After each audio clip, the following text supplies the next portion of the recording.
नमस्कार मित्रों, आप सभी का इस YouTube चैनल रामचरितमानस गंगा पर स्वागत है। आज हम रामचरितमानस के जिस प्रसंग की बात करेंगे वो लंका कांड से लिया गया है। लंका कांड में जब समुद्र पर पुल बंध गया है, भगवान सेना के साथ समुद्र पार कर गए हैं और लंका में सुबेल पर्वत पर डेरा डाल दिया है। जब रावण को यह पता चलता है कि समुद्र पर पुल बंध गया है तो उसकी जो प्रतिक्रिया है वो कितनी सही दिखाई गई है, वही इस दोहे में बताया है। यह लंका कांड का दोहा नंबर 5वां है। मैं इसको पढ़ता हूँ। ये दोहा है: बांध्यो बन निधि नीर निधि जलधि सिंधु बारिश, सत्य तोय निधि कंपति उदधि पयोधि नदीस। इस दोहे में कुल 12 शब्द आए हैं। 12 शब्दों में 2 शब्द अलग हैं। वो अलग शब्द क्या क्या हैं? बांध्यो और सत्य। और बाकी के 10 शब्द क्या हैं? वो 10 शब्द समुद्र के 10 पर्यायवाची हैं। 10 पर्यायवाची क्यों दिए गए हैं? रावण के 10 मुख थे, उसको दशानन कहा जाता है। रावण इतना भयभीत हो गया, इतना आश्चर्यचकित हो गया कि उसके 10 मुंह एक साथ बोल पड़े। उसका अपनी चेतना पर, उसका अपने मस्तिष्क पर संतुलन ही नहीं रह गया, कंट्रोल खो गया पूरा, और उसके 10 मुंह बोलने लगे। और 10 मुंह ने क्या बोला? बांध्यो बन निधि नीर निधि जलधि सिंधु बारिश, सत्य तोय निधि कंपति उदधि पयोधि नदीस।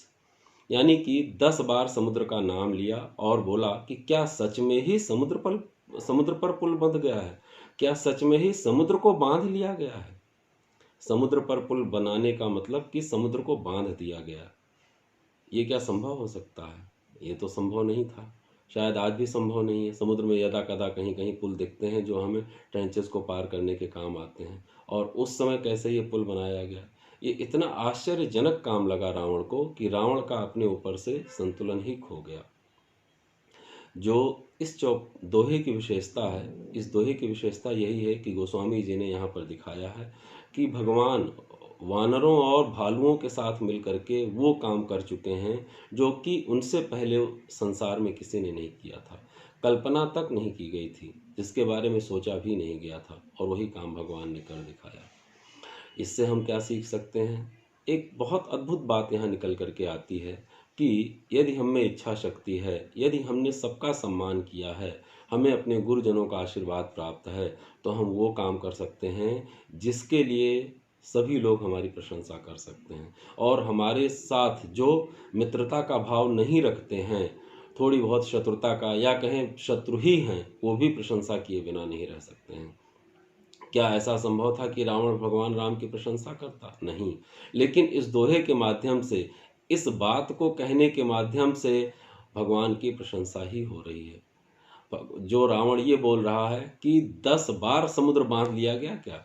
समुद्र तो एक ही है, लेकिन 10 बार बोलने का शब्द तात्पर्य ये बैठा है कि रावण को इतना आश्चर्य हुआ है कि इतना विशाल समुद्र, ऐसा कैसे हो सकता है कि समुद्र पर पुल बांध लिया गया हो, और वो भी रावण जैसे व्यक्ति को पता न चले, या रावण के पास ऐसी टेक्नोलॉजी ना हो, या रावण ने आज तक ऐसी बात संसार में सुनी ना हो।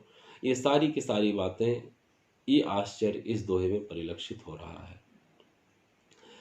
मित्रों, हम सभी का जो कार्य करने का तरीका होना चाहिए वो ईश्वर की कृपा से ऐसा होना चाहिए, काम में इतना मन लगा करके हम आगे बढ़ें कि जो हमारे विरोधी हों उनमें, उनके अंदर से भी हमें प्रशंसा के भाव सुनाई पड़ने लगें, प्रशंसा के स्वर सुनाई पड़ने लगें। वो भगवान जो कि समुद्र पर पुल बांधने के बाद सुबेल पर्वत पर डेरा डाल चुके हैं, और जहाँ से वो रावण का वध करने की तैयारी शुरू करेंगे, उन्हीं भगवान राम को हम सभी का प्रणाम।